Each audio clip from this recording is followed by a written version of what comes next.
You're listening to Everything Out There with your host, Steve Stockton.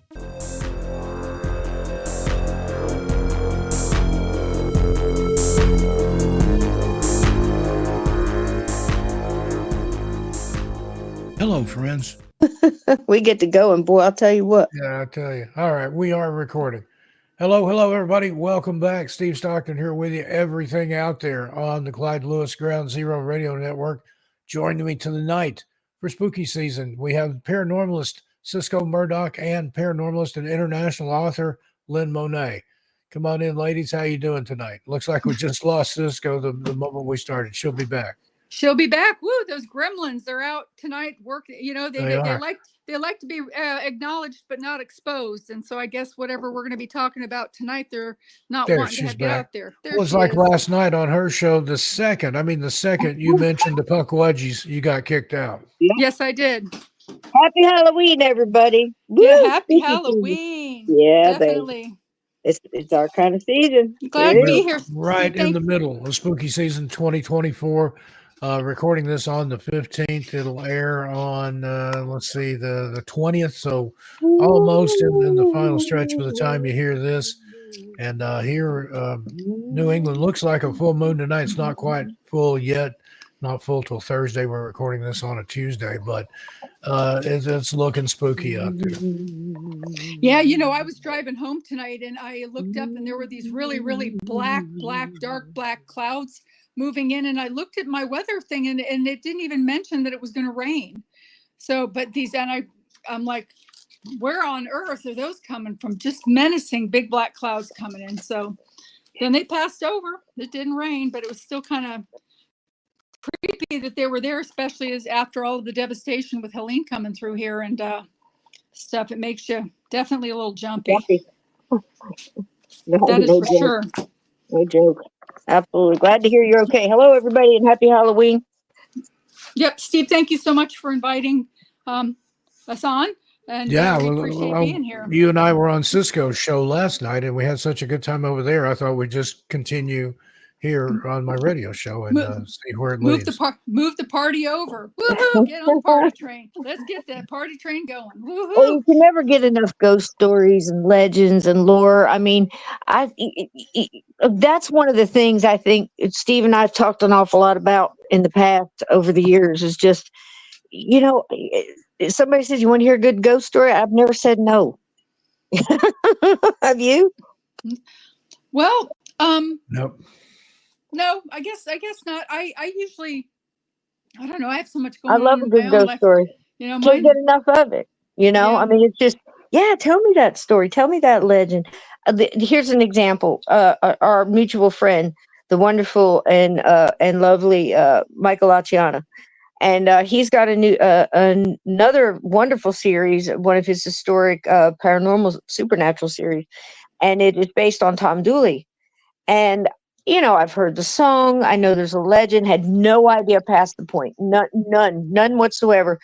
And that's, as Steve knows, that's what I enjoy the most about digging into history is because you find so many wonderful things, you know, and surprises and stuff. And so I started looking into it because I wanted to be ready to have, Mike on to talk about Tom Dooley. I had no idea. No idea the story was so deep, so multi-level, so dastardly, so for the time. I mean, what do you remember? Do you recall the year on the Tom Dooley case, Steve? It's 18. It was right around the Civil War, so I want to say 68, something like that. Well, go ahead. We'll just keep going. But, he'll come back in. It's just amazing that you just, again, you think you've heard every ghost story. You think you've heard it all about the haunted houses or the whatever legend it might be. And there's always a new one, and there's always a new story and a new mystery to unravel, or a new crime to solve, or you know, it's just it's amazing to me.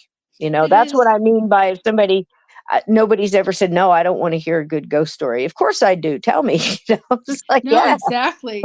You know, and even some of the history things that you've done are great because you can see where they come full circle. Mm-hmm. Mm-hmm. You know. Mm-hmm.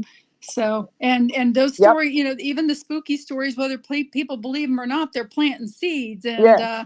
making the awareness out there, that Yeah. there's more awareness, which it needs to be, because there Yeah, is I love this it. paranormal life that parallels ours, that mingles with ours. And, Yeah. most And of it's the our time people aren't past. even It aware. has something. It's worth telling correctly. It's worth telling the truth. It's worth going in Yes. there and sifting it out. I look at it. I know it sounds crazy, but if you can imagine, it looks like a basket of yarn balls that kittens have been in. You have to unravel, the red from the blue and the white from the green, and the knotted up yarn and the twisted tails and the lies. And once you uncover it, it's the real story is so amazing. You wonder why they messed with it in the first place. And there's multiple stories like that about ghost stories and ghost legends and haunted houses and hauntings, or whatever you want to call it, or alien abductions. You can throw in all of that, Yeah, and they lie absolutely. and they twist it all up and just tell the truth. I took a lot of heat for doing Elliot Ness, digging into history. And Steve and I just look at each other and I just wait Yeah, because we know why I'm that doing was a it. sad case, really. He's Oh my just God. a day late and a dollar short in the story of his life, but Oh he my really God. was a good person. What an intriguing story. Oh my gosh. So multi-level, and the way he bounced around, and the things that man touched in history that we included, you know, going, the way he hopped around, and the things that he was involved in, or, and things that he started that we still do today. And that's not just it. Once you got to know the man, then we pulled in the terror and the trauma and the horror of him being tantalized by a serial killer that was never caught, the torso killer from Cleveland. And the psychological um, mind. I'm trying to use I'm trying to use good language here. The, I want what I want to say is just the mind play. Let's put it that way. Um, that went on in that case with the torso murders, and Elliot Ness going through his own personal, questioning himself, and uh, that was part of his drive, and not to ever give up. He was a pit bull, but Yeah. he was constantly tripping himself up. And then the Uh, whole deciding to run for office after all yes, that. If he'd done yes, it, there was a certain time there. If he'd done it, he would have been a shoe in. yes. So true. You're spot on. Daylight and a dollar short kind of. And even with the book from the Untouchables, that he just, he was so depressed, and the melancholia of this guy, Yeah. And toward then the they made end a there. TV series out of it with my spirit Not a animal, dime. Robert Stack, and Yeah, they sent him like a little thank you yeah. plaque or something, and Little that two was it. hundred Didn't get dollar. any residuals, Yeah. didn't get anything. That was it. He sat down, and the guy had messed around with the story so much off his journal and his memoirs, whatever, and threw in a bunch of spice and chocolate chips and nuts and stuff. And that really ticked off Elliot Ness, who was trying to be integrity, untouchables where it came from. And he was so disparaged over the whole thing after the guy had written, changed all his words. And I know how that feels. I've had it done. And you're sitting there, and he just like, that's it. He toasts himself in the mirror and says, well, you got to give the public what they want. And he just does the shot, and that's it. He goes home. He's got the $200 check in his jacket pocket. That's what he got for the Untouchable story. $200 And for he that dies TV in his series. kitchen getting a glass of water from a massive heart attack right after. That was it. He never got to see it in print. Look what came off of it, and they just twisted his memory all upside down and over. And they covered up the good stuff that he was heroic over, and they just created a character. You Did know he what I'm even get to saying? cash that check? I don't think he did he? No, he died with it in his jacket pocket in his kitchen. So Two sad. hundred dollar check. See, That was a lot of money back then, too. yeah, but still, that's all he would have gotten. He still didn't get to cash that. And if I recall correctly, I don't even think his widow did. Now his kid, I think it was an adopted son. I think he was around 11 at the time, and I think the wife didn't even get to cash it for whatever reason. I think it was because or no, it Well, was his probably went last into paycheck. probate or something. No, it was his last paycheck. I digress. It was his last paycheck from working at the little newspaper he worked for. I can't remember the name of it, but she couldn't cash his last paycheck because the daggum company went bankrupt and the bank was empty. And, just one thing after another. Poor Elliot Ness and the torso killer, Cleveland torso killer. It's I crazy wonder stuff. if Elliot himself is haunting any of those locations. Absolutely. Absolutely. I believe so. There's that whole story we did too, included in the episodes about how that one lady fought to get his ashes. This is crazy. It just keeps on giving the story. Yeah, I mean, even if his ghost isn't actually there, I'm sure some imprints of that Oh gosh, energy is left there that Definitely, you also I would definitely. pick up. agree. Yeah, everywhere. I would So agree, Lynn. So many directions, so many directions. And I don't know, I don't think we're any closer to solving. We believed who the torso killer was, who he believed. And he couldn't prove it at the end, but it stopped. And again, it was just one of those, oh gosh, just hit and misses of poor Elliot Ness, man. It's a very intriguing story, and absolutely worth the telling, And then you know. later on, they made that movie with Sean Connery and all those guys, and his estate probably didn't see any of that either. Bunch of horse shit, all of it. The real story is so much better. It really is. I mean, the stories of Elliot Ness, riding in that, they souped up the front of one of these, whatever the cars were back then. I can't remember, uh, what the Probably a Packard or yeah, something like yeah. that. And they put some kind of reinforcement on the front of it as a barricade to go in there and barricade through in one of these old warehouses by by the train station down there, and try to break up the bootleggers, and catch them in the act. And and he was just as brave as all get out. And instead of, they said that was one thing about him. I mean, he didn't lean back; he leaned in. And I've always respected the people that leaned into the torpedo. So maybe that's why I like Elliot Ness. But again, it doesn't sound very paranormal. But man, you're talking about true crime, conspiracy, human character development. How is a warrior built? All of these things, and how quickly the public forgets. I think that's one thing too that just really blew my mind. As much as he did for every place he was in, he always made it better. And they very quickly forgot who he was. And he was one of those sad people that kind of died alone with, again, the $200 check for all of that. And we're still talking about the movies and the series and everything else. And you know. So I hope I hope he hears us now, and we know we didn't forget. We see, we see him. But We he love was you, a man Elliot. of You are a integrity. man among men, and There you go. not Integrity, shorted out of your due. integrity, stick to itiveness, true grit, Here's here, Elliot absolutely, now. Here's here. trailblazer. Yep. Yep. So there you go. What do you want to hear, Steve? We're like the Uh, paranormal jukebox, aren't we? yeah, really. Just We're What the drop a song do mix. quarter you in want and to hit hear? a letter and a number and see what comes up. That's right. Oh That's gosh, funny. if that is the soundtrack of all of us, what song is it you want to hear? Not one of you doesn't know what song I'm talking about. Oh The wow. power, the So power of for Freebird. spooky things, Oh, okay. um, I didn't you know where know, you were going Freebird. with That that. was live. Leonard Skinner live. What Yeah. song is it you want to hear? My whole teenage years, that's all I heard.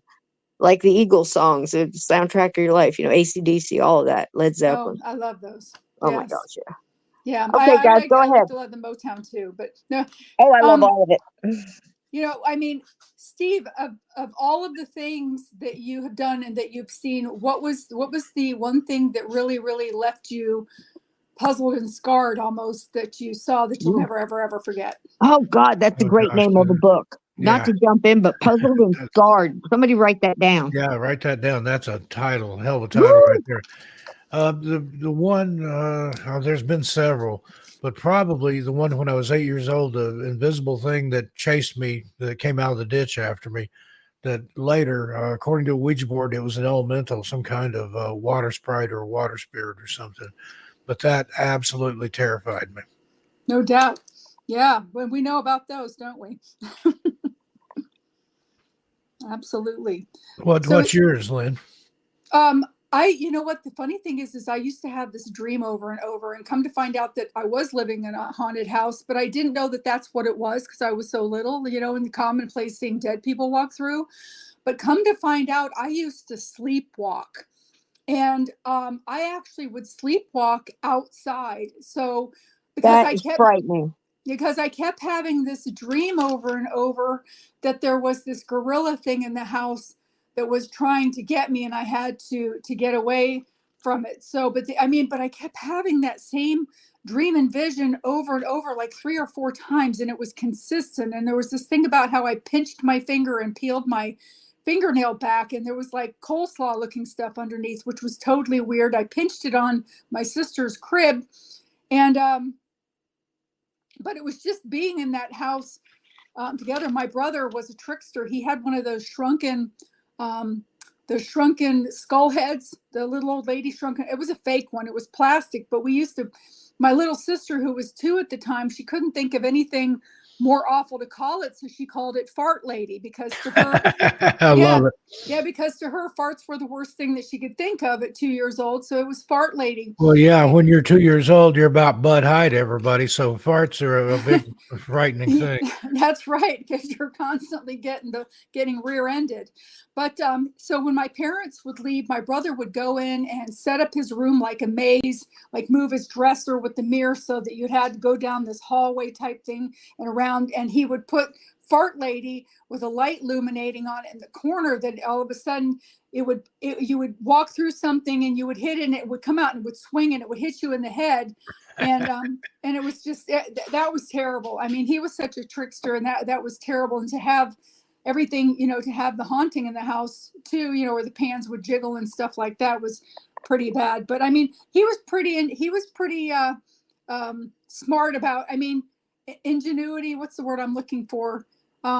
He loved terrorizing his sisters. So that is one of the things that I remember, about some of the Halloween and things that he did that were spooky, was Fart Lady. So, did I lose you guys? No, I'm still here. I was listening. I was conjuring in my mind what the fart lady would look like when it attacked. The fart lady was one of those little shrunken heads with the long black hair. Yeah, I remember those. You could order them out of the back of comic books. Like Trilogy of Horror. Or get them in a magic shop or a trick shop. Yes. Like Trilogy of Horror with Barbara Hershey or whatever. Not Barbara Hershey. What was her name, with the blue eyes and the red hair and that little thing that went around with the spear and tried to attack her? Karen Black. There you go. Tales of Terror. Yep. I mean, other than that house that I went to move into, was pretty scary. But that was something, the thing that my brother did really stuck with me. So, it was just kind of mean, but it is what it is. Wow, Steve. Cisco, what's yours? Is it something we already covered in? I've been sitting here listening to both of you. I've been sitting there listening to both of you, trying to run through my mind, and I've gone through, and it's so funny. I've been laughing to myself thinking, I'm so tired. My mind is just absolutely Swiss cheese at this moment after this past 2 weeks. So you have to forgive me, but this comes natural to me. And I'm just sitting here thinking about, well, which one would have been the scariest? So we're talking about the scariest personal experience that we've had. And how'd you put it? Puzzled and scarred? Is that what you said? Which I think is fantastic, and I get exactly what you mean. And I'm trying to think which fit the mold there, and that would be a good. And I've got the idea for this book. Hopefully, the way I would do it, I would pose that question: what was the thing that scared you the most? And let's let people send in their stories, and then compile them all into a volume. There you go. There you go. Great idea. I mean, none of us, the three of us, are so scarred that none of us are scared of anything anymore. So it's kind of like, not scared. Yeah. Did I say scared? That's volume 2. That's volume 2. There you go. Scarred, not scared, not scarred, not scared. Puzzled, and oh gosh, I'm gone. Puzzled and scarred. Puzzled and scarred, and then scarred, not scared. Yeah. That's it. It's a series. It's a series. So here's my answer. Do you want to hear my answer? Yes, please. So I was sitting here, and it was a pleasant thing because I was going through all these experiences, and they peel off in your mind, and you kind of almost chronologically think about your experiences, from beginning to present, I mean, that's how I do it anyway, trying to remember stuff, because people say, tell us a story. So it's almost like your memory Rolodex, So I'm going through all this stuff and I'm going, no, that doesn't really fit. Yeah, it was pretty scary, but not, and I'm just rolling through, and I kind of smiled there toward the middle. I'm going, man, I'm so blessed to have had so many experiences, even the scary ones, that they've all been teachers somehow. Even if I didn't know it at the time, I can look back and go, wow, that taught me this, and isn't that what life is all about anyway? Yeah, It's those just wild. teachable moments. You're Yep. Yeah, teaching yourself something. Yep. yeah, Absolutely. Learnable paranormal, moments, if that's supernatural the is just, word. it's a natural part of the whole experience to us. So to answer your question, I don't know that I have one that fits that whole thing the way I perceive it to be. So I'd certainly have had ones that have been scary, and certainly have had ones that I should have been out of my mind scary, but for some reason I had help, so I wasn't. And and I thought to tell the one about um when I felt Mario bringing something was coming toward the house. It was literally a something wicked this way comes. And I'm in the kitchen and I feel it. Steve, you know the story. I'm in the kitchen and I feel it, and it's like, Yeah. oh, nothing. And what's go? And then you stop again and you look, and then you go on, go about your business, and then again, and it's just persistent, and it's not necessarily growing in strength, but it's just persistent at this point until it kind of went away for a second, and then all of a sudden it came back with a vengeance, and it was just something's coming, and I wasn't able to put my finger on it, but it was like it was getting closer. And that is a terrifying feeling. But when you experience it and you're a light worker, it's almost scarier to retell it than it is to experience it at the moment. Does this make sense so far? Yeah, So it far, does. It does. Right, because you're on it. It's adrenaline, and the adrenaline is growing with the experience at the same time. Plus, all your lights are coming on, all your gauges are starting to engage. You know what I mean? It's just like all of your filters and stuff. It's like your spidey senses. Yep. It's almost like when a dog senses something coming. We have that too, and it's Yes. like the hair. That's why our hair stands up too, just like the dogs. Notice when he's barking at the ghost in the corner, his hair's standing up on his haunches and on his back, Mm-hmm. or the You know. cat's tail, or the cat's tail's puffy. So I think that's our human equivalent to that. So You know. anyway, here it comes. It's coming, and I know something's coming. And I look out I think I opened the door at that point, and I can open my door and look kind of down my driveway and almost see the road coming into my neighborhood, and at a little bit of a distance where I can see cars coming. And here comes Mario. And as the car's getting closer, it's getting stronger, especially now that the door's open and I've zeroed in on it. And I'm like, well, hell. So just like I told Steve before I shut the door, I go and I've got a fan that I made. It's a I love this story. really powerful buzzard tail, a buzzard wing, a fan, a sage fan that I made. It's a good story behind it. There's a lot of good medicine in this fan. This is no F's left to give sage fan. Okay. So I grabbed that. There's a lot of good stuff in it. Anyway, I grabbed that. I grabbed my sage. I grabbed some holy water. I get my other stuff, and all of it's coming with me. And I'm calling out to bring it all. I'm calling everybody. And by the time he got to the door, I got the sage going. I sling that door open. Absolutely true. I swing the door open and he's standing there. I said, stop where you are. I don't know what the hell you have, but put it down and back away from it. And he did. And he did. He Oh had wow. he had gone to the gun store. Can you say that on the radio? Yeah. So he anyway, and he had purchased an antique World War II. Oh boy. Yeah, rifle. So anyway, I felt this thing coming. I kid you not. All right. So I sage it, I cleanse it, I do my thing. I said, leave it there until I feel like it's, and he's listening to me. I said, what the hell is in the box? He tells me. I'm like, makes sense, makes sense. So if you have to bring it in, at least, let me finish doing this and whatever. And he complied. So, well, I did my thing. It was enough to back it off, but not enough to finish it off. So, because apparently what was going on was I found out, about a day and a half later that, okay, it's not completely gone, because I think he had slid it under the bed, and then I told him to move it. I move it. He moves it, locks it up in the safe, oils it, does the things he needs to do, puts it up, locks it there. And his two cats, who we no longer have, they were creatures of habits and always slept in the bed. Always slept under the bed. The only time they came out from underneath the bed was to eat and look out the window for a little bit and back under the bed, or on the bed if nobody was home. But if people were in the house, they were under the bed. And all of a sudden, one of the cats started getting really sick. And I'm piecing these things together after the fact very quickly. Of course, while you're living them, it's very slow. Even if you know that you're all about life and things come at you in pieces, parts, and sometimes you don't always put all the pieces together to get a clear picture.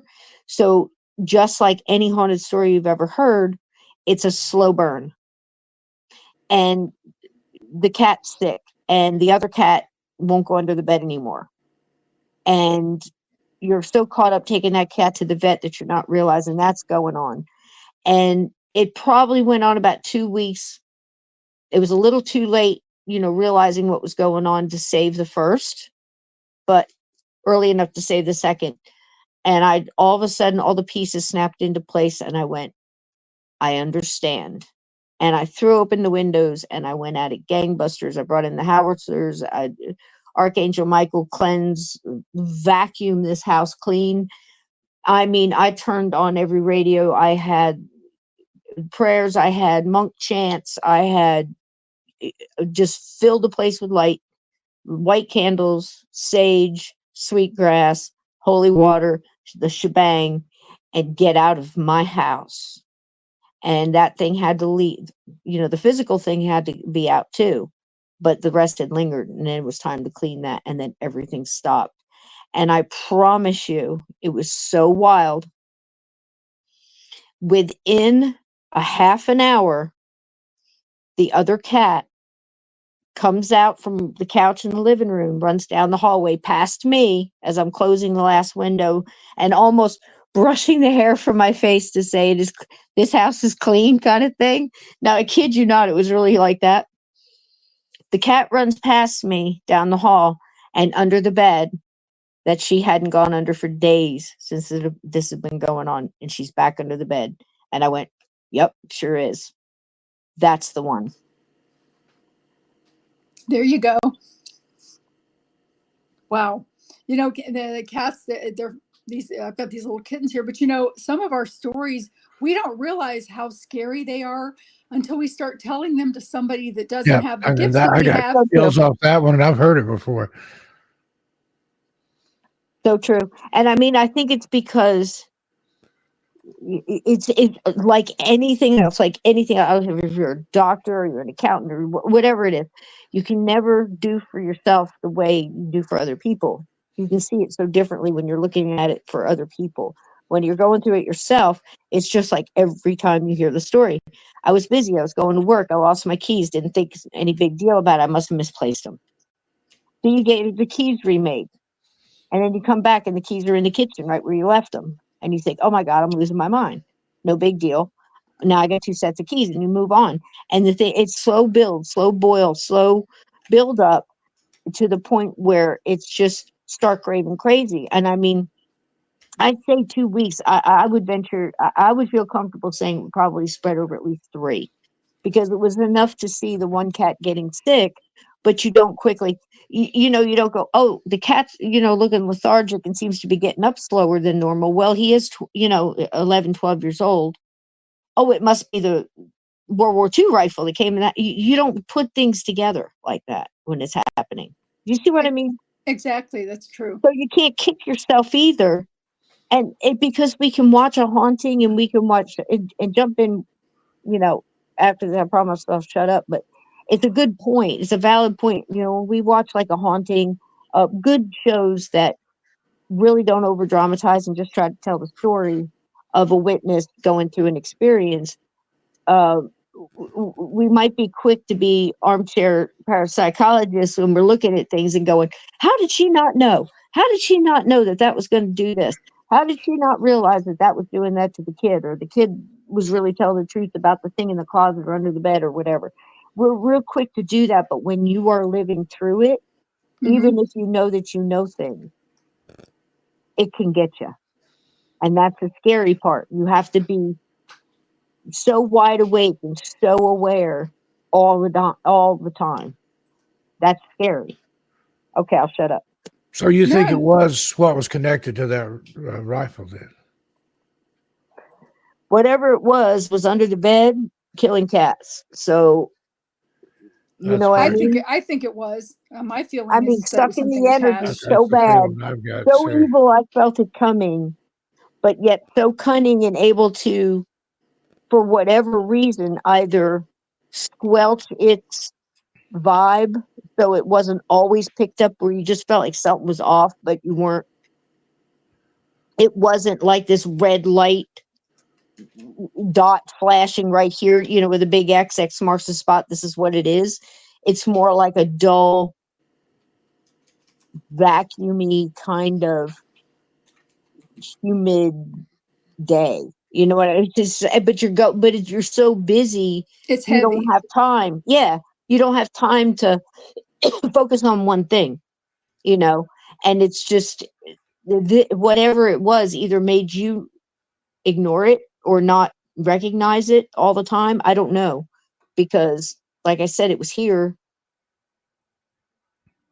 and it was able to be here long enough to do that, to where you finally just focused in and went, okay, enough, so I don't know. Crazy. It's great. But the little things, that's why I say be careful what And it's you. those little things in retrospect when you Yeah. think back and say, "Oh yeah, there was this and this and that." And And be what is Yeah, this? careful what that's you do at right. the antique place and at the. How many stories, Stephen?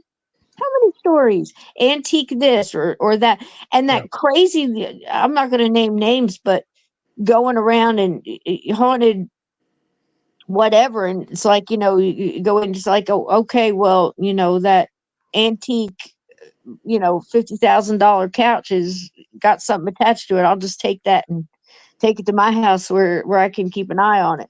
That show. Yeah. What the hell is the name of that show? Was it Haunted Collector or Haunted something? Yeah, It's, it's Oh, just out there geez. picking I'll stuff name out, it. It's Jack I Zappis, and he's the pick, Warren's nephew or picking stuff cousin or out. something. Yeah, I got I would not be bringing it home to my house. Thank you very well. much. I am not afraid of things, but I don't want something haunted in my house. That's just asking for trouble. Why are you poking the bear? Why? I just don't get it. I don't get these guys walking around with the haunt. And again, if this is your thing, please forgive me. You do you. I'm not putting you down for you doing you. I'm saying I couldn't myself walk around with a haunted doll under my arm going, No, No. me either. do you want to meet, a vampira, the blood sucking Thumbelina or whatever you want to go, or Barbie or some kind. I don't get it. If there is something going on with it and you understand the paranormal and you understand bad things can happen, why are we not working together to contain the bad, to rebuke that, and emphasize the good? Because we can be doing just as much with our energy in the other direction to dispel some of this horror that's going on right now, the evil that's walking around. Because look, it's been able to get a good grip and a good root in, you know, and everybody's not been paying attention for a couple decades. And all of a Well, sudden, it needs to be yanked back by the tail and, and put down. And light workers are supposed to be doing that. So again, we could use our energy for the, for good as well. yeah. You mean to me, and I don't, and again, like you, whatever anybody else wants to do, I'm okay with. But to me, it's kind of like the trained monkey theory, people going into people's homes and, you know, touch blinky, touch blinky, touch blinky. And by the third time, the spirit's screaming for them to get out because they do have an intelligence. But it's the same kind of thing. You're bringing this into your home for what? For Yeah. entertainment, so people can Yeah. watch the door open by itself or for Yeah. it to move by itself. It's not really, to me, for one thing, it's not fair to the spirit. And wouldn't, I agree. even if it's not something dark, Yeah, I even agree. if I it's agree. even if it's a disembodied soul that is connected to the item, they still unintentionally have a negative draw if they have not crossed over, and that negative draw Yeah. can permeate your house and Yeah. make you feel sleepy, Yeah. and it can disturb your sleep so you're not getting good rest, and then of course it snowballs from there, what all the things that happen if you don't get enough good sleep. And they don't True. mean to do it, but they can't help it because they Right. have to draw off the energy. They're vibrating on a lower Exactly. frequency, and it's draining. It's absolutely draining. And I agree It is. 100% with what you're saying. And it's also, um, as far as intent with certain items, like people focus, like you just said, and I agree with what you said about trying to be like a performing circus monkey or something. Tap this, hit the knock 3 times on the ceiling if you want me, Tony Orlando and Dawn out there.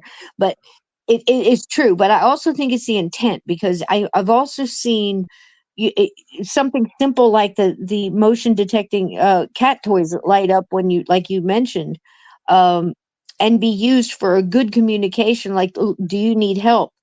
Can turn on the light?" Yes.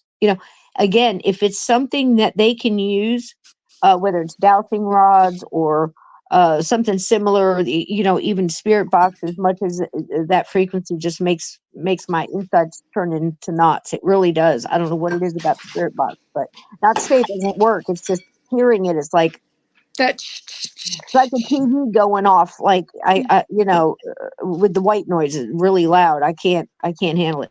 But Yeah. anyway, I've seen that equipment used for good. Let's just put it that way, for good as well. Oh no, And yeah, oh yeah, I agree. and, I've seen it used for yeah, good too. But what I'm saying is that when people are going into film and they've oh, I asked them to agree. touch Blinky, and then they touch Blinky, and then they're Uh-huh, like, "Oh, did you see that? Did you see that? I Here, agree. touch Blinky again." And then they touch Blinky. They oblige and they touch Blinky again.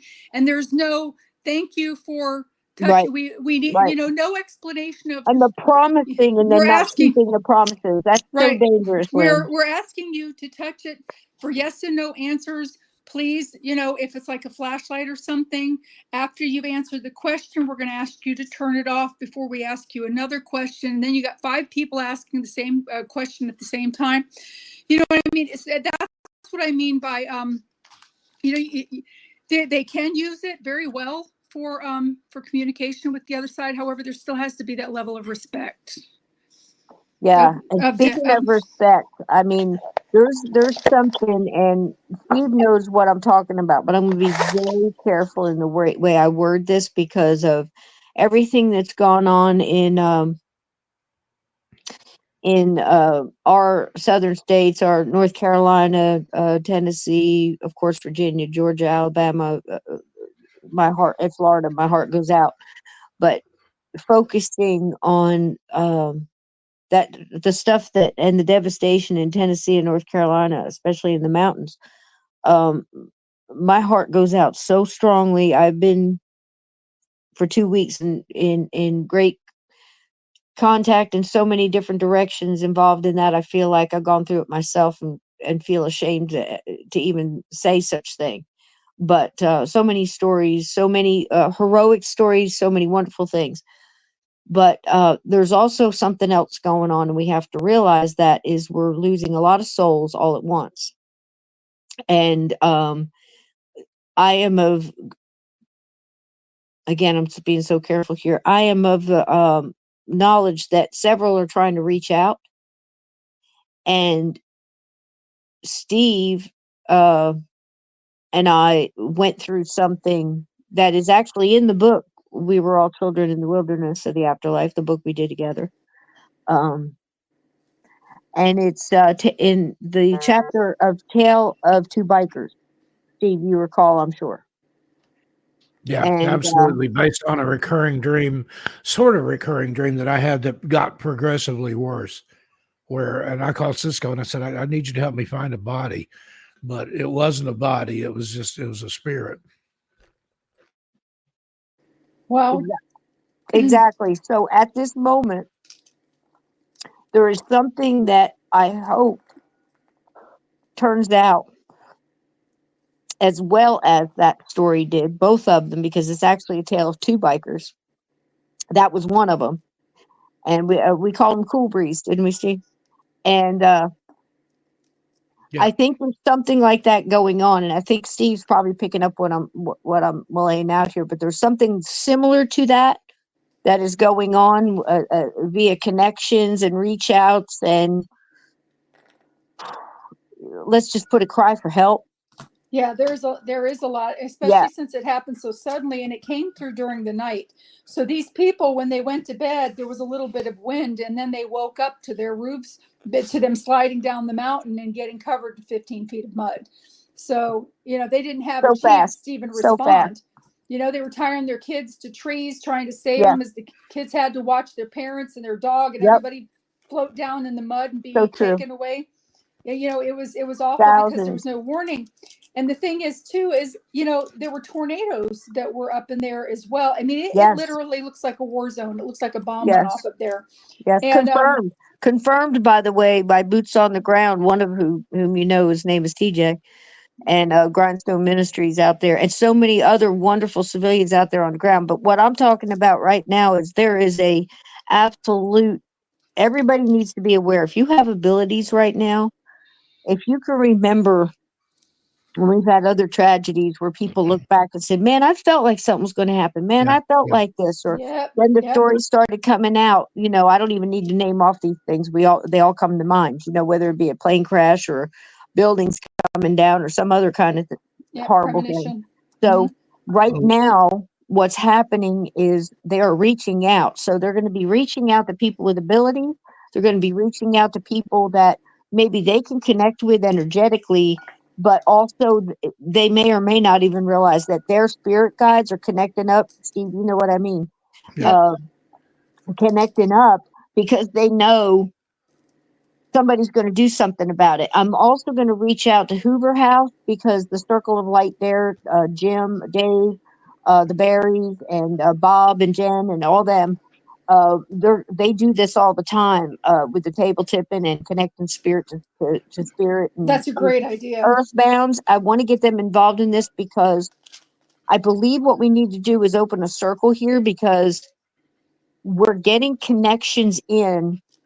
Steve knows one of which I speak, and others that are reaching out. And I think what they want us to do is help I'd like them. to tell that story when you're done there. Oh, if you, I don't have permission to say. I heard from him today, and I didn't want to. I didn't know if it was okay to tell it. Any names or anything, but this guy lives in North Carolina. Go ahead, he sent me a message on Facebook. It was an audio snippet, and all the phone lines, power lines, everything was down in the certain area, and he got a phone call from a number he didn't recognize from a certain part of North Carolina. He answered it and didn't hear anything, and then he heard like a crackling and a static, and he heard a voice say, "They're all dead." And then the call just dropped. Well, it puzzled the guy. He had his daughter trace the number. It belonged to a guy who had died back in, what was it, March or May, I think, a veteran. And May. He said there was no way that a landline call could have gotten out of that place in North Carolina. Yet somebody called him and said they're all dead. And that's true. And somebody that's been dead for months is calling this guy and letting him know that. And I don't know if he knows it or not, but he's got abilities. And I put him and Cisco together, and it sounds like you're working on that one, Cisco. Yep. And I didn't know that he did. I mean, I connected in other ways, but I don't want to get too deep in because it's also his story to tell, and I think he will. But today I asked him, unbeknownst to y'all, if he would come on with Steve and I, and of course Lynn absolutely be there.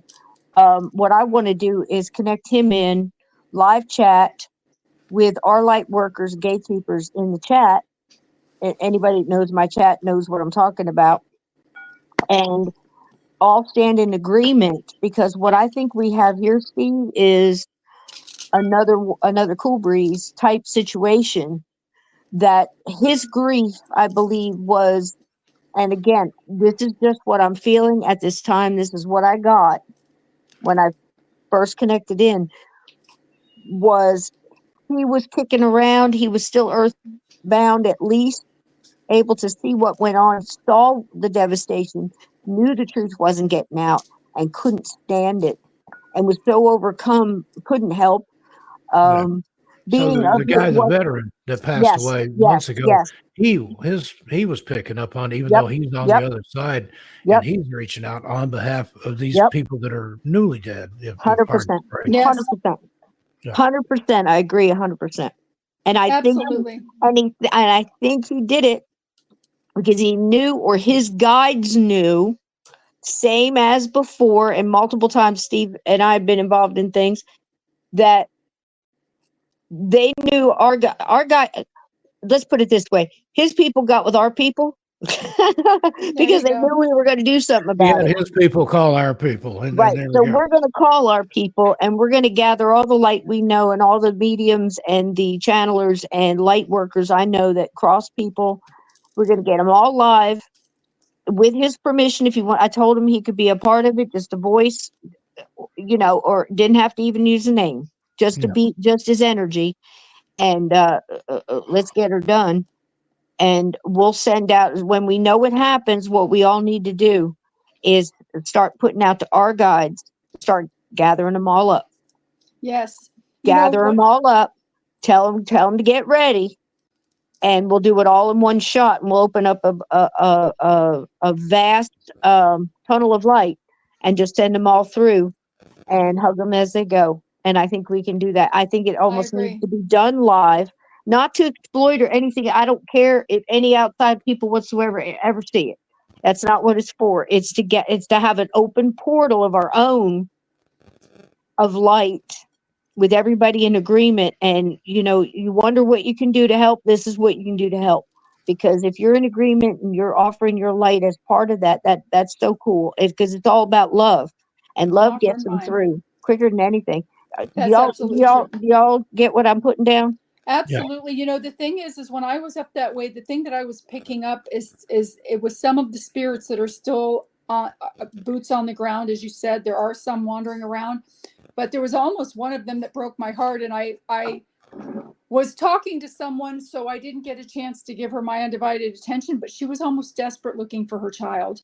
And it broke my heart, because then this lady that I was talking to, of course, didn't have abilities, and for me to say there's a ghost over there that's lost her children. So there are a lot of them wandering around, just totally befuddled and confused about even what has happened, and they're searching for their loved ones, and they all need to be helped to be crossed over because a lot of their loved ones are gone.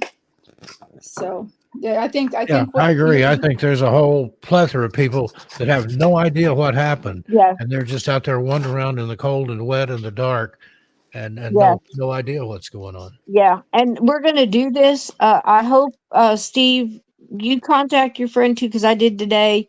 Uh, because you know what it's like over on my show and my chat, and Lynn, goes without saying, she knows as well. And we're going to set up a date, but I need to know, we're going to have to do this probably somewhere. It's going to fall right before, right after Halloween. But it's fine with Two we me. of the also have to illest in handle us. this. So there you go. We also have to handle this very delicately because there's so many active things going on right now. I'm going Yes. to focus on letting this gentleman on the other side, that is the person who made the call, and whoever else might be helping him at this point, uh take the reins. You know what I mean? I don't want anybody to hear, those that'll be there will know. You know what I mean? Absolutely. I don't want And it it to, reminded me I this, want to and I'm do it not be saying delicate. this flippantly, but it reminded me, I think, is either a Twilight Zone or a Night Gallery episode where the phone kept ringing. They were hearing all these weird voices on the other end, Yes. and then it turned out the telephone lines were down in a graveyard. Yep, And that's it was one of my favorite Twilight Zone. yeah, the Yeah, West no, Twilight Zone. they can definitely manipulate the phone, landline or not. They can do that. So, Well, and I that think was the that was people do it. definitely. I think it was a cry for help, and it takes a lot of energy on their part to be able to Yes. speak in a physical way so that somebody will actually hear them. But I believe that it was like an SOS. Yeah. I Yeah. think it was the spirit of the deceased veteran. He suddenly sees all these deceased people, Yeah. and that's what he said. Who are all these people? They're all dead.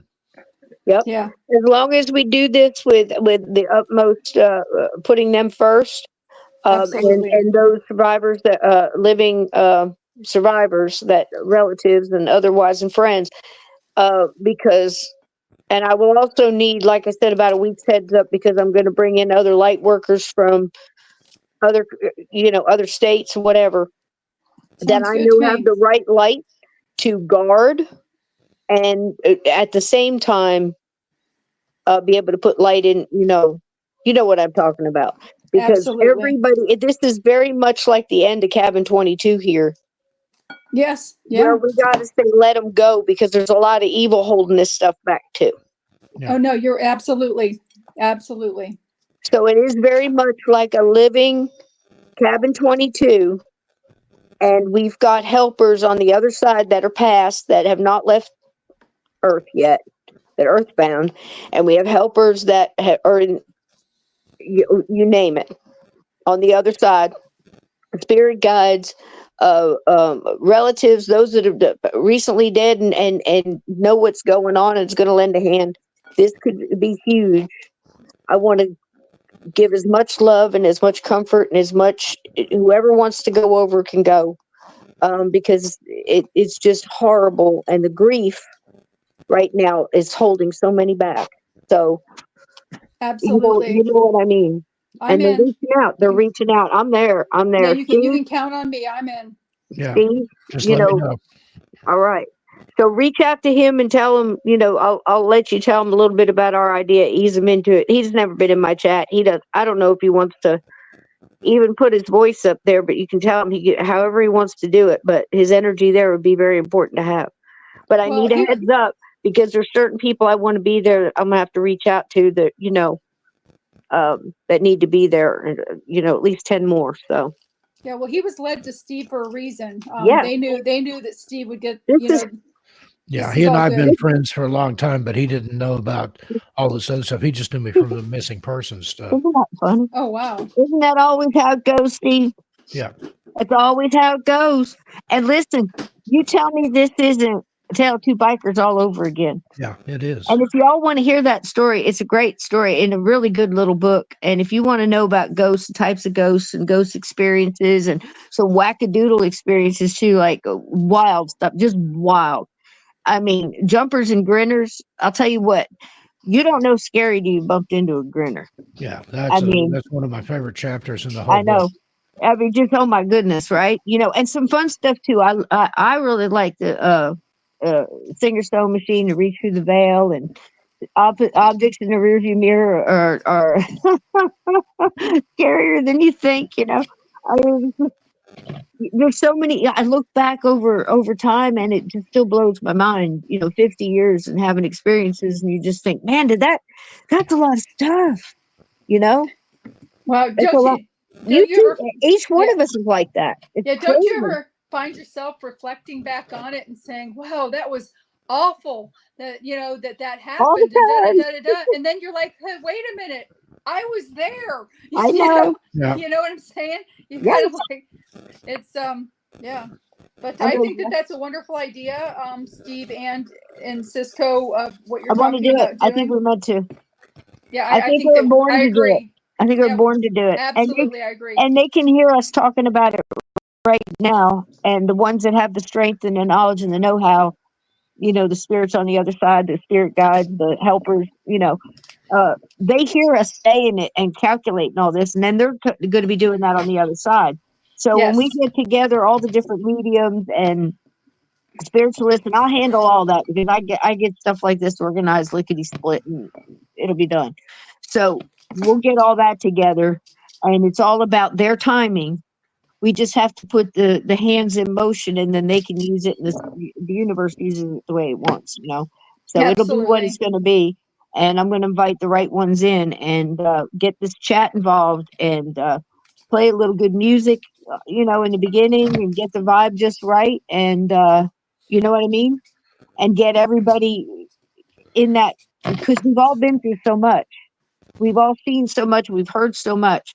You know, here comes Halloween, and we all like to be scared, but we've been having this. We've been be, we've been having the shit scared out of us for several months now, and it's just Yeah. gotten to be like, oh my God, let's just all hug each other and let's try to do the right thing. So here we are. We're stronger for it. We're wiser for it, and we're here for a reason. And I'm kind of leaning on the whole. Uh, I'm not scared. I was born for this. Joan of Arc. You know, that's her quote, and it works for me. And then you add in Hans Holzer's "I'm not scared of ghosts, we're just people in need of help," and you've got yourself a party. You know what I mean? Yep. I'm in. It's like, Bring it on. yeah, it's like what's his name? Emilio said in Young Guns. That's test of all tests. If you ask me, I'm in. Let's do it. Let's do it. Let's help some people. Let's help some ghosts. Yep. The veil is getting thinner, and we're waking up for a reason. I think we understand more now. We don't get it all, but I think we are understanding more. Steve, would you agree to that? We're Yeah, understanding more. I would. The I understanding agree too. has increased. Yeah. And I think that's different. Somehow I think understanding is different than there's a knowing involved, but it's almost like we get it, we just can't really explain it. No, and that's true. And that's part of the elevation of the energies too that's going on right now, that is opening up additional gifts Yeah. for those people that are already gifted or in touch with. Everybody's gifted, but I mean in touch with their gifts. So Yeah. that kind of falls into play with what you're saying too. Yeah. So yeah, absolutely. Well, I'll tell you what, guys, if whoever's listening to this out in Radio Land, Steve will direct you there. Lynn will be there. Steve will be there. I'm sure many unseen people will be there. I'm sure we'll feel them. But if you want to jump in our live chat and meet some really cool people and really wonderful light workers of all shapes and sizes and abilities, my gatekeepers are something else. And we are going to get this together. And I'm going to invite a lot of very wise people in. We'll get Rob Guttrow in if he'll come, and Jim, of course, and all the wonderful people out there at Hoover House and who do this all the time. Like I said, with table tipping, and And it's so I'll put a cool. link in the show notes to Yeah, your YouTube channel, Journey Through yeah, the Gate Paranormal Portal Podcast with that's Cisco it. Bruda. That's it on YouTube, and it's where we go live Sunday night 8 p.m. Eastern, and Monday night 8 p.m. Eastern. Steve joins me, and off time. Miss Lynn Monet right here joins me as well. We do all kinds of cool stuff. So please do come and join us. But mainly I'm saying this if you are interested in seeing if we can help, the ghost that made the phone call. We're going to try to do that. But here, it's been my experience to say these things are very rarely are they small. Very rarely are they one and done. When spirit reaches out like this and it feels so strong, and there's multiple people of this level, as far as I'm talking about different people I know that are involved in this, of abilities and knowledge and experience, it's usually very, very big. And the more people that are in agreement and that stand in that light and go, yes, try to help connect them to that love and light, which is, the gas that moves everything, Yes, absolutely. if the more people that stand within that, the more the ease that it can be, and the better it is for you too, because when you put that energy and that intent out there and you send those happy thoughts and energy, it always, always, always fills you too. So Yes, that's you true. can't lose. You can't lose. If you really want to see the cool stuff, yes, celebrate all the boo and the crazy and the jump scares and all that kind of stuff, whatever, you do you. And it's wonderful. I love it, all the Halloween and everything stuff too. But here's what you don't want to forget. Supernatural paranormal is one of the most beautiful things and one of the most miraculous, magical. You like magic? That's the paranormal and the supernatural. It's around you every day. That metaphysical, all of it. And people miss it all the time by saying, "Oh, that wasn't nothing." Oh, yeah, it is. It's something. All right. Now, listen, guys, I got to go. I got to be on another show. I love you all. Thank you for having me, Steve. Len, you know I love you. Come Love and you too. join us over at Journey Through the Gate on YouTube Sunday night. Be on the lookout for that. I don't know what we'll call it, but it'll probably be something close to a gathering of light. I'm not going to exploit any kind of uh, uh, disaster, anything. This is going to be a code of come if you know, bring your light if you can. Um, but you won't even be able to get in if you're coming with bad intent, because let me tell you something, this is going to be powerful. Yes, And that's right. light beats Indeed. dark, so don't even think about it. I love you both. Love Happy you too. Halloween, everybody. And Smooch that baby, Steve. Smooch that baby. Yeah, I will. good Thanks, night, guys. Cisco. Thanks for Good having night. me too. Thank you. Yeah. Good night, everybody. Good And night, I'll be in everybody. touch tomorrow about the other thing we talked about. All right, So. good deal. Thank you. Okay. Good night, Thank everybody. you. Good night. Bye-bye.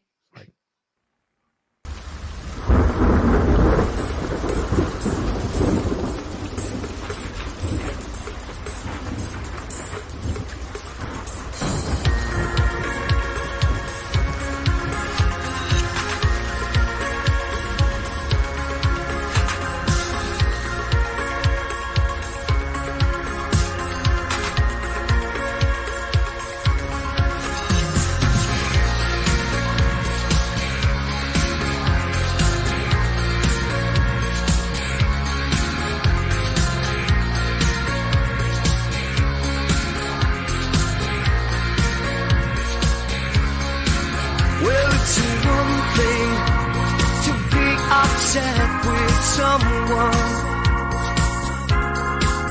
Yeah, one thing to hold a grudge over one mistake. Oh, one mistake isn't much to make. It's one mistake. And you're sorry, you're so sorry, but it's just the calm before the storm. Someday the clouds will break so that the sun can shine. All right, everybody, and we're back here on Everything Out There. I'm Steve Stockton, and you're listening to the Clyde Lewis Ground Zero Radio Network. Bringing us through the break there, that was Lee G from First Floor Audio and The Calm Before the Storm. And as an added treat, I've got Lee G from First Floor Audio here in the studio with me tonight. Lee, how you doing? I'm doing fine, thanks, mate. How are you? Doing good. Thank you for joining me. For this part of the show, I thought I would talk about some of the pranks that I got into on Halloween. And I was going to have you come on and talk about it from an English perspective, but I was kind of shocked to find out that you were never a prankster like I was. No, I never did things like that. No, I was quite straight laced in those sort of terms. I bet you made up for it since. No, I did other things. I've always just been a joker in general, but so Yeah. people just know I joke around anyway. So it's not like I had to do anything extra to surprise people, sort of thing. You know, I suppose that's Yeah. what it was. You know, I never felt the need for the extra attention. You know, I already got Well, plenty of I attention. didn't really do it for the personal attention. I wanted attention, but I didn't want anybody to know it was me doing it. So Yeah. kind of different there. mean, Did you do you know, trick or treating and that sort of thing? Yeah, I mean, a little bit, you know, as a kid, and I did the old Guy Fawkes thing. But like I said, in this country, they made it illegal to do that anyway. So they like to take your fun. So yeah. you know, Leave it to the aristocrats there. yeah, exactly, yeah. Well, they classed it as begging, so you know, it was just disgraceful, really. But Well, that's you know, the basically most what I've ever trick or done is treat is. exactly. Well, the most I've ever done is, you know, dressed up in my own home, and then when the kids knock the door, is creepily come round the door, sort of thing, and frighten them. And a lot of them did run off. Yeah, well, that's good. That's kind of So, a backhanded prank, but it works because yeah, it is kind of begging. Trick or treat. You know, you give us a treat, and then otherwise we'll play a trick on you. Yeah. And I did Yeah. both. Even if I got a treat, I was still down for all kinds of tricks. And usually, I mean, I would go around trick or treated houses and then come back around and do some not too mean things, but just kid mean Yeah. Yeah. Yeah. pranksters things. Yeah. Yeah. Now Sure. you mentioned Penny for the Guy Fawkes Night. Is Yeah. that November 1st or when was that? That was November 5th. 5th. But we used to do it. We used to do it the week running up to it. Yeah, the You know, whole you'd week. make. Yeah. You'd make a Guy Fawkes at the beginning of the week sort of thing, and then you go out every day and just sit near the shops, with your Guy Fawkes in a pushchair or a trolley. And as people would come by, you'd just say, penny for the guy. And if they thought you'd done a good job on your guy, because that's what it was about, really. It was about the creativity, wasn't it? Yeah, And then the government said, no, you can't do that. You're begging people for money, making them feel uncomfortable. yeah, can't have that. Oh, no, not Heaven at all. I forbid the mean, government I've only got feel uncomfortable. £400,000 a year. I'm not willing to give you pennies. Instead, you could have become a politician And steal the money. and beg the public, or just pick their pockets. Yeah, But that's for it. Yeah. my American listeners, or those of you that don't know, Guy Fawkes was he had a plot to blow up Parliament. I think he didn't put like kegs of gunpowder under Parliament, but He did. He was almost successful too. they caught him in the act, and I don't know exactly what they did to him. Did they execute him, or? I think he was hung, wasn't he? That's what I was thinking. I'm But pretty sure Guy he was. Fawkes Night, you made the effigy, like a scarecrow, so a dummy that you carried That's around, it. like you said, Yep. penny for the guy. Yep. And then, from what I understand, at the culmination of that, then there was a big bonfire, and everybody threw their dummies on the bonfire. That's it. Yep. Yep. The idea was you'd build your Guy Fawkes, you'd get a penny for the guy sort of thing, and then you'd burn him. Sounds like a lot of fun. Sorry, I missed out on that. You missed out on it. Yeah, well, I wasn't in England for one thing, and you can't do it Well, yeah, now on the yeah. other hand. Yeah, like I said, they put a stop to it. I mean, that went on for years, as far as I'm aware. Pretty much since the time of his death, sort of thing. That was what, in the 1800s, 1700s? Yeah. I don't know how soon afterwards they started making the guys, and kids going out and doing that. But it might have started differently in that. I'm not really great on history, to be honest with you. Yeah, I'm not real familiar with that part of English history, but anyway, it sounds like a good idea at the time, I guess, and as long as the kids enjoyed it. But you wonder Well, what went through the that's what it was. kid's head that, let's make a dummy and take it around and see if we can get people to throw pennies at us. Yeah, it's just I don't know what drove it to become a tradition, but then you build these traditions up through things like that, which reminds you of the past, and then, like I say, the government puts a kibosh on it. Oh no, you can't do that. It's like a let's rub away history, like they're trying to do nowadays. You shouldn't be doing that. We have to learn from our history, because otherwise you make the same mistakes again. Yeah. And the whole Halloween thing, the trick or treat thing, that basically started near your area there. The Celts, I think, were the first to celebrate Samhain, which was Old Hallows Eve, wasn't it? yeah. Yeah. And then that was prior to All Saints Day, which Pope Gregory designated as November 1st to honor the saints. Mm. Yeah, I'm So not All Hallows Eve, later shortened to Halloween. Yeah, but that was all to do with the witch trials, wasn't it? I think, Yeah. and all that lot. I'm not really. And had that here in Massachusetts. And then the whole thing with the jack-o'-lanterns, that was started by the Scots-Irish. They carved faces into turnips to ward off evil spirits that time of then it year when the became veil was pumpkins. thin. And when they came to America, they found pumpkins were easier to carve than turnips. I've never carved a turnip, but I think a pumpkin would be easier. Well, a turnip's tiny for a start, isn't it? Yeah. Remember one time I carved a jack-o'-lantern out of an orange. It's not as fancy as it sounds. I just took the guts out of the orange, tried to preserve the peel, and cut eyes and a mouth in it, put a little tiny birthday candle in it. It was actually kind of pitiful looking. I don't think it scared anything off. But at least you tried. You know, you tried to be And spooky, mate. yeah, I tried to be. As I got it out of like a kids magazine, I Jack mean, and Jill, or I definitely do that every year. You know, every year we go to a pumpkin farm yeah, and pick out some pumpkins, and I'll come back and I'll carve mine, and my wife and daughter usually carve out the one for our granddaughter, and we get our son Bailey to make his one as well. Normally, you know, I've had them on the show before, actually, all of them, and yeah. you know, you And I've got to get noticed involved in throughout the that more. years they've gotten more elaborate. People are carving like Yeah, levels into it and getting like bas relief effect and 3D yeah, effect and stuff. yeah, yeah. Mine, I was lucky just to get eyes and a nose and a mouth.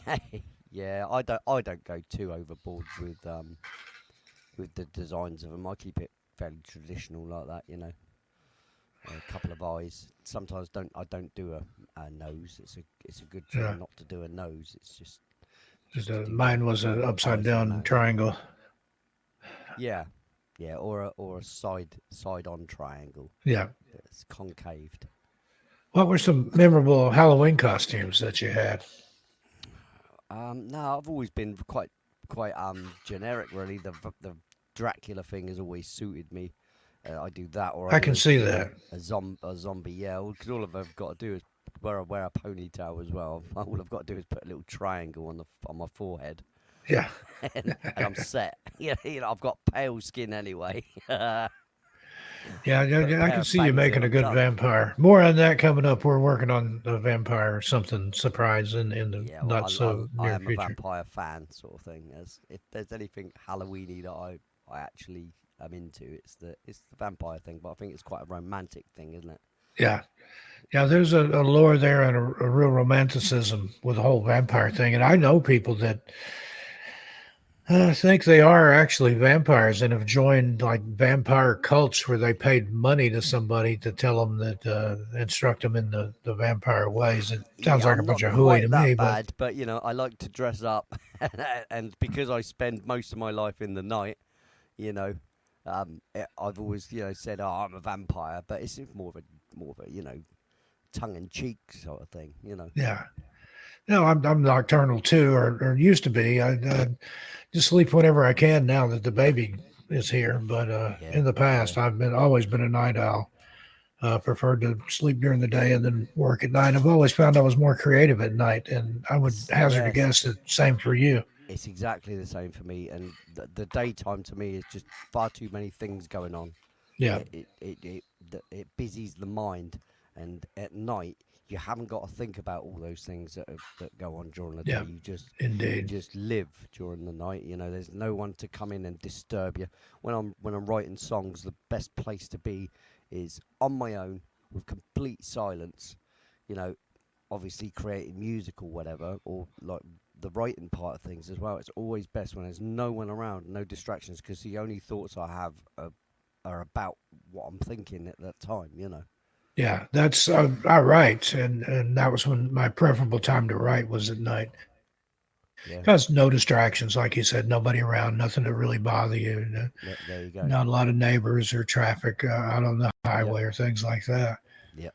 But I have run Everybody's across that sleeping. sometimes an idea that seemed just amazing and fantastic in the middle of the night. Then you revisit in the daytime, you think, what was I thinking? Oh, that's happened many times. Well, I basically live in my studio anyway, so if I wake up, I can pretty much roll into the studio and start writing things down or put a piece of music down. So many times I've had an idea of a tune. I've come in, I've set the studio up, I've started recording it, and then listened to it back the next day, and it's like, what even is that? It's just crazy. It's crazy. So as much as you have, a better sort of way of doing it at night, there's also the risk of doing something terrible. Yeah, just some things seem better under the cover of darkness. I don't know. I Yeah, know I've had writing and thought, wow, this is great. And then yeah. give it a read over the next day, like, what? This makes no sense. What am I doing here? Yeah, I've done the same thing with songs But and then I've also done some like brilliant stuff at night too. So Well, I Yeah, consider it well, I brilliant. see. Yeah, but we're modest, aren't we? Sort of thing in that way. You don't want to say too Yeah, much. it You're like, comes with oh the wow, territory. I've been so great on occasions. Oh, I am so amazing. I can't stretch to that, but I will say I've made some half decent tunes. You In really have, and my listeners here have heard a few of your tunes. So the one I just played, "Calm Before the Storm," and "Shutters," I play that often. yeah, yeah, And then the opening and closing bumper music for my show, that's from one of the albums you did for me for either 13 Past Midnight or Among the Missing. That's now Tales Untold. yeah. Well, I've done quite a bit of music, haven't I? I mean, just on Night Writer alone, I've done 80 tracks. Just to show the process, which aren't exactly the be all and end all of great tracks, you know, and they're written within an hour. But even there, sometimes there's a couple of tracks that are like, oh, that's not too bad, that you know. Yeah, there's some real standouts. Nicole and I are big fans of your music, and we've got our favorites. And You honor me, mate. You honor me. a lot of people that come and listen to your show, they've got favorites. When you put out the call, what's on Thursday nights, the Radio 1 FA night, people are in there throwing five, six, seven, eight tunes at you at a time to play. Yeah, yeah. Well, they're getting to know them, aren't they? Yeah, We've got you quite have a to few limit the people that are. list and limit the Yeah, amount that people can choose. Have yeah. somebody Well, like I've Catheta, who's yeah. been on this show, she'll come in and put a dozen tracks in right off the bat. Yeah, so I've had to limit everybody to 5 tracks each. That's it, and even that's pushing it now because there ends up so many, you know. Because I always start the show off with a few of my own, and I put a couple of tracks in for yourself and Nicole, just so Yeah, that we they're there. appreciate that. Nicole likes Circuits Blown. That's one of her favorites right now. And I like Second Chances Day by Day, Yeah, yeah, they're not bad songs. among others. And of course, Shutters. Well, That one's I've just to count. I've got just over 400 tracks altogether. amazing. And I'll put a link to your YouTube channel in the show notes. I want everybody that in the sound of my voice to go over there and show Lee some love, like, subscribe, share, and come back when he does his live shows, which is Tuesdays, Thursdays, and Saturday. Tuesday, as he talked about, that's the Night Rider show where he writes a track from beginning to end. Thursday, Radio 1 FA, where he plays original tracks back to back, as he says. Yep, Is that how you say it? it's I hear Radio 1FA back to back original tracks. It's a full pint of rock, mate, not half. And you will enjoy it. And then Saturday nights, that's a big favorite. Songs from the Mothership, which I don't even want to call them cover versions because they're recreations. You recreate those tracks from scratch, do them in Yeah. your key and stuff. It's not karaoke, it's actual, you're displaying your talent there using other people's music or Yeah, tunes. I strip it apart like how I write tunes. I mean, I'm not the only one in the world that does that sort of thing, but yeah, I try to get the version as close to the original as I can. See, I'm not about me taking the credit for someone else's song. I don't mind doing them, but I'd rather them sound more like the original song than like me kind of thing. I'm not into this. You know, when people take someone else's song and they try to make it their own and they change it, and Yeah. I prefer the originals because that was what originally worked, you know, and that's what sold. So and it's more kudos to the people that did it in the first place because it wouldn't even be a track for me to be able to cover if it wasn't for that version, you know. So Right, right. But Nicole and I and a lot of other people agree. A lot of your renditions are better than the originals. I know you'll argue with me on that, but we yeah, think so. well, like I said, it's I'm I'm very appreciative of your comment, but I don't see it like that, obviously, because I just don't you know, it's just a bit of fun in those terms, you know, to do But someone you're else's so stuff. talented and so good at what you do. Well, thanks, mate. It's very nice of you to say. And just in the last hour, we had Cisco Murdoch and Lynn Monet on here talking about their plans for spooky season. What have you got under your jack o' lantern coming up for this Well, Halloween? Anything it'll special? well, it'll be the normal thing, you know. We'll be taking the family to go and get pumpkins and cut them up and stuff, and wait for the kids to come to the door, and and I might even put a mask on today. I might do the alien thing. Yeah, I might I have to like look at that. it again for the next one. Lee and I do a show on Wednesday nights called From Beyond on YouTube. And one of the last episodes, he showed up wearing an alien mask and hands, and it was great. Yeah, that was a little prank. Yeah, I Better wasn't not, expecting that. I No, told everybody exactly. you'd been abducted. Yeah, yeah. And Now, your Thursday, your Radio 1FA for that week will be Halloween night. So yeah, that'd be good. maybe break out Monster Mash or Well, yeah, I don't know about that, but what I will do is I'll play some of the spooky stuff from 13 past midnight. I think okay. that's a great excuse to play some of that album. And one I've requested, and Catheta has too, and I don't think I've ever heard you even attempt it. Where Was in London by Warren Zevon. Yeah, I don't even know that track, mate. Should I know it? Is it one I Yeah, should it know? was in. It's been in a bunch of movies and stuff. The Color of Money, and I think it was in. I think it was in one of Oh, the American Werewolf movies, but I you'd know it if you I heard it. probably do know it then, It's but got a I really don't. good piano part. Dun, dun, dun, dun, Werewolves in London. Oh yeah, I know that one. Yeah. Now, Yeah, there you go. werewolves of London. Yeah, I know. Yeah, got you. And, maybe you'll do that one. Favor us with it on Halloween night. Yeah. Wow. I don't know about that because I'd have to be familiar with the record. Or maybe I'll go and get familiar with it just for you lot. Just do a piano rendition of that's another thing that I enjoy. You take a lot of stuff and just basically do a piano version of it, and I love it. Yeah, well, I'm self-taught in every way, so a lot of me getting used to a song is me figuring out the chords on a piano, and then once I've done that, usually I can play it. So And you you seem to know, be a quick study too. I've watched you uh, yeah, just blink around at some stuff, and then before I know it, you've got all the chord changes and progressions and everything. I wish I had that talent. I'd never shut up. it's it right. It's like this. I had a comment made. I made a comment on a video, an advert for an AI bot music making thing, and I said, this is not good for creativity because you know people who have true creativity will be lost in the mix of the AI stuff, and I mentioned what is wrong with picking up an instrument and just you'll get more out of it, more self satisfaction out of learning an instrument and learning how to play something than you ever will getting an AI bot to write you something. You know, And most of it's so garbage. I've tried it, and it yeah, just it it's very starts out kind cold. of, but you got to It's very cold. really give it specific instructions, and then it'll maybe make a few seconds that sound, hey, this sounds pretty good, and then it just all goes to hell. Yeah, well, I wouldn't even attempt to try that, so I wouldn't even know. Yeah, But I gave up on it. I sat down, like I said, I started playing synth when I was, I don't know, 18, on a little miniature keyboard, doing craft work and Tangerine Dream and stuff like that. But and then over the years, I learned how to sequence and stuff.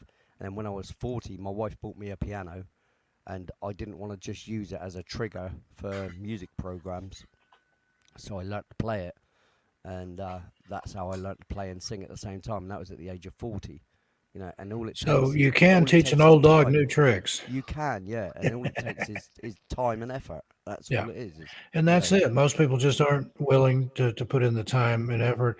I can plunk around on a guitar and do a little bit on keyboard, but I'd never really had the time or the inclination to take the time. I think if I played every single day and practiced, I might achieve mediocrity, and that'd be about it. Well, that's only how I see myself anyway. But I mean, there's levels, isn't there? I mean, I'm no concert pianist. I know my place. And for me, I'm very mediocre, but I can punch out a couple of tunes, Yeah, and you're good it all sounds around good enough. entertainer. You're a singer, songwriter, composer, Yeah, I play drums, play bass, play a bit of guitar, but multi instrumentalist. Yeah, with guitar, I play in drop D because my wrists are, and same as my piano work. Really, the reason I haven't been able to progress too far is because my wrists will not allow me. Same as yeah. guitar That playing, I can't drop do D bar is chords. amazing. Yeah, I play what I can get away with. I'm lucky enough to be able to pick up on notes and stuff. Anyway, playing by ear is sometimes easier, I think, than because it hasn't stifled any creativity. Whereas if you learn music, um, or then you think that there's that structure and you shouldn't go outside of that structure. But I think that's a flawed idea. I think you should do the both. If it was up to me, I'd go back and I'd learn how to read music as well, so I'd have the both tools. But I attempted that at one point, but music is math, whether people want to admit Yeah. that. Then I mean, Yeah. talk about fifths and thirds and Definitely, eighths and all this, definitely. and I can't do math. That was my worst subject. Well, I thought My I was brain just terrible doesn't at work maths that till way. I So took up. musical notation, that's just might as well be a foreign language. Yeah, like I said, I thought I was terrible at maths till I took up music and realised on some level, that I'm not that bad at maths. At least 4 fours. Yeah. If you can count to four, you can keep a beat, and then there you go. Yeah, I mean, I can do 3 4 and 4 4. I'm not very good with if it comes to 7 8s and 5 4s and stuff like that. And that's just a big no for me. But 6 8, 4 3, 4 4, fine. That's fine. And when I used to be in a punk band, I played bass, and we played everything. It was 4/4. That was a four on the floor. Hit it, Yeah, go, boom, boom, boom, boom, boom, because boom.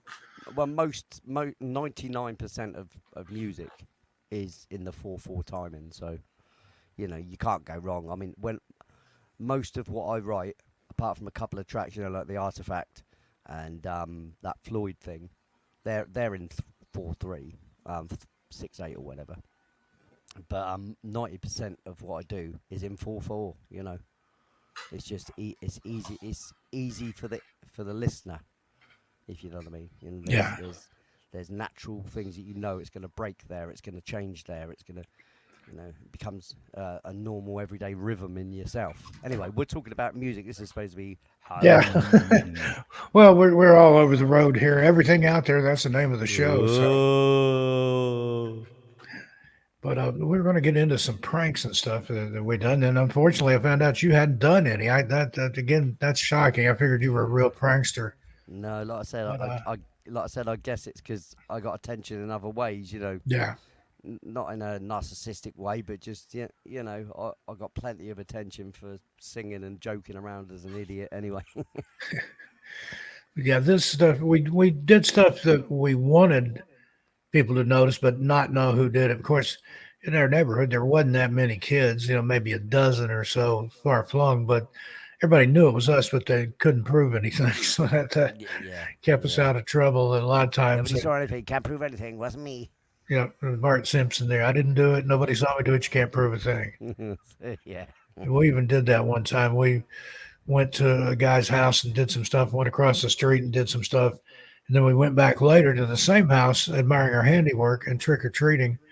And they got us. They said, like, you did this. The neighbor across the street saw you do it. And I'm like, I know better than that because we did his house too. He wasn't home. But I didn't tip my hand there and just like, no, it wasn't us. Must have been some other kids. That's the old CIA edict. Admit nothing, deny everything, make counter accusations. That's it. Exactly. No, just answer a question with a question. Or, as my brother used to say, even a fish wouldn't get caught if he kept his mouth shut. Yeah, exactly that, mate. Yeah. Like I said, when they say to you, "Was that you that did that? Was it you who did it?" Yeah. Or did what? Yeah. What are you talking about? I was don't good at understand that the question with a question. My mom used to get so mad at me for that. Yeah. Did you leave I was a smart this mouth. in the yard? Did somebody leave that in the yard? Just answer back at a No, question. it must have been some Who spirit would do like, that? wow, Did it's you do crazy. it? What an absolute fool! Whoever did that, Yeah. I'd never do anything like that. It's terrible.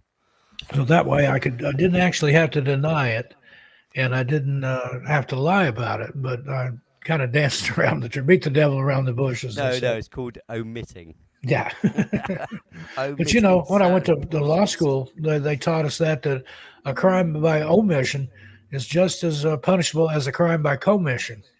Yeah.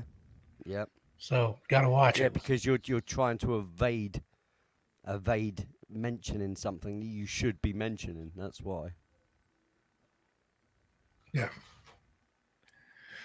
And trying to see me and my friends, there was just a few of us, like a hardcore clique that lived within a few miles of each other because I lived out in the country. Yeah. And so there were places we could go and get away with a lot of shenanigans. And the road where my family's farm was, it was a rural country road, dead ended into the lake. It had dead ended into the river at one time, and then Tennessee Valley Authority dammed up the river and made a lake. And a lot of teenagers would go down there at the end of the road and party at the lake. You know, it was a place to go and drink beer away from parents' eyes and things like that. Yeah. So we had a steady flow of cars in there, particularly on the weekends at night. And trying to think, one of and for us, Halloween was like a military operation. We made plans, we drew diagrams, we knew how to get in, get out. We would stash stuff like we called it our treat bags, but it was like dark duffel bags full of shaving cream and toilet paper and things like that. We would hide those the prior to Halloween to where we didn't have to go back every time and get more stuff. We had it laid out, had it mapped out, and we wore almost a uniform. We wore all black, had Converse sneakers, and we blacked all the white of them out with a black magic marker. Put smudges on her face, you know, like the football players or military people with camo paint. Yeah. Did a good job at hiding and blending in. But one trick in particular, there was a right in that road that I was talking about that went past our house and dead ended into the lake there. There's a sharp curve and a big old tree standing there. My grandfather had a gate up across the road there at one time. It's long since been gone. That was back when he had a dairy farm there. And so that big tree, we did a lot of different things with that tree. But one time, just in that curve right there, spent all day setting this up. Me and my friend John, I had a little radio flyer wagon, and we hauled about 2 wagon loads full of gravel and spread it out carefully in that curve. Excuse me. And earlier, I'd painted up a professional looking sign that said danger hole. And then I took some flat black spray paint and spray painted a big hole shaped image on the road. Do you see where this is going? I can see exactly where this is going. Yeah. So we got it all set up right about dark. And sure enough, here come a guy in a brand new Camaro. This would have been probably a 71, 72 Camaro, brand new. Came tearing down the curve, headed toward the lake, and saw our handiwork, saw the danger hole sign, and then what looked like a hole, hits the brakes, skids in the gravel, which that was supposed to be the prank. Well, he was going faster than we'd anticipated, and in that curve, he went off kind of the high side into the bushes there. And luckily, we had hidden in the weeds on the low side of the curb. If we'd hidden on the upper side of the curb, he probably would have ran the hell over us. But this guy gets out with a baseball bat, and he is pissed. And he's like, "Where are you guys? I know you're here somewhere, you little, so-and-so. Yeah. I'm going to beat your butts when I catch you." And he got so close at one point, he was wearing dingo boots, and they were shiny, and I could see the moon reflecting in his boots. That was that close. But we just stayed there, stayed very quiet, bit our hands to keep from laughing. And that was a close Do you know call. what? When you say I haven't done pranks, I have done something very silly when we were younger.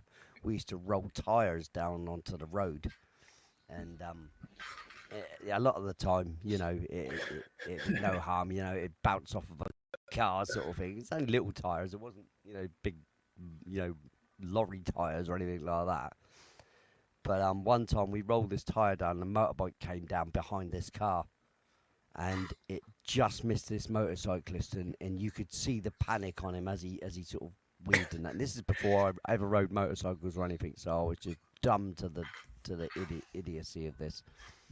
And so this guy gets off his motorbike, and he knew that it'd come from up on the hill, so he's ran up there, and we're hiding in the bush just like you were. And we could hear this guy cursing and saying he's going to kill us and all that. And we're same as that, trying to stop ourselves from laughing. But then when he went off, we never did that again, because we thought we could have killed that guy. And we actually did have empathy and felt really bad about it. So that was the end of that. Oh, that was fun, wasn't it? Like when you used to, the other thing we used to do as well, I suppose, was get one person one side of the road, one person the other, and pretend to have a rope. Yeah. And as a car come, we'd yank it up together, and stand up sort of thing, yanking this thing, and the car would anchor up his his brakes. You think though, if it's a rope and a car, what's going to happen? We're just going to Yeah, get it's going dragged to along. drag both of you down the road if you're still hanging on to it. Exactly, but the cars would always screech to a halt. Yeah, I've done that. And then Another time, we used to run off. Yeah. yeah, that reminded me of another time. A friend and I were in an area where they were building some houses. We were just kids, and there was a guy with a glass truck coming down here. It had these big panes of window glass on there, and we both drew back like we were going to throw rocks. And he saw us, and he slammed on the brakes, and it caused the glass to shift, and the glass shattered. We didn't throw anything at it. We just took off running. But I swear, I bet you that guy told two little kids threw rocks and broke it. Yeah. Because he wasn't going guaranteed. to take the fall for it. No. That was your fault, Stockton. Yeah. I'm hoping that the statute of limitations has run on all these. Yeah, well, luckily for me, I think the same thing. Yeah. Of And those your things. tire story. I was like 12 or 13 when I did those things. You know? Your tire story, that jogged my memory. Yeah, that's what it was. The couple of things have jogged my memory of the tires. When you said about the car flying off the road and that, it jogged my memory about the car tires and the rope thing. Yeah, it's crazy. This one, it wasn't Halloween, but I was up for pranking anytime. Some friends and I were up in an undeveloped part of the subdivision, and they had a big, tractor tire, something up there. It was about as tall as we were. I mean, it was a big tire. Yeah. And we thought it would be funny to roll it down the road because the road went through this neighborhood and then took a turn, kind of a moseying turn to the right. We thought it'd be funny and then thought, it's a tire, it'll follow the road. But physics wasn't on our side. It went straight down the hill, hit in a straight line. It hit the curb in front of this house, jumped probably 10 feet in the air, flew another 20 feet, and crashed through somebody's front door. I mean, like knocked it off the hinges. And we took off and then came back around a different direction where we could see. The police were there. There's a big tire laying there. The people's door is shattered.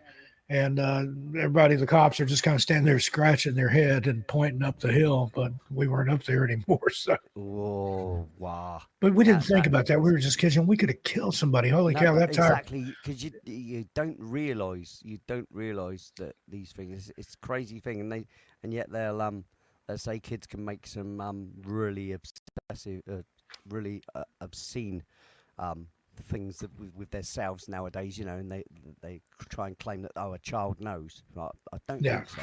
Yeah, I don't think so. I Just agree. judging by that little episode there that we both have said about, and we both admit that it was an immature thing to do, and it was dangerous and silly and all those things. But you don't think like that as a child. You nothing's dangerous. Nothing. You don't.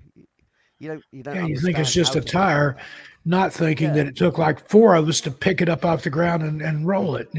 Exactly. The probably weight weighed of it 200 alone. pounds. And then the inertia of that Yeah, going downhill. Flying downhill. Yeah, exactly. Yeah. It hit terminal velocity when it hit that curb. Yeah.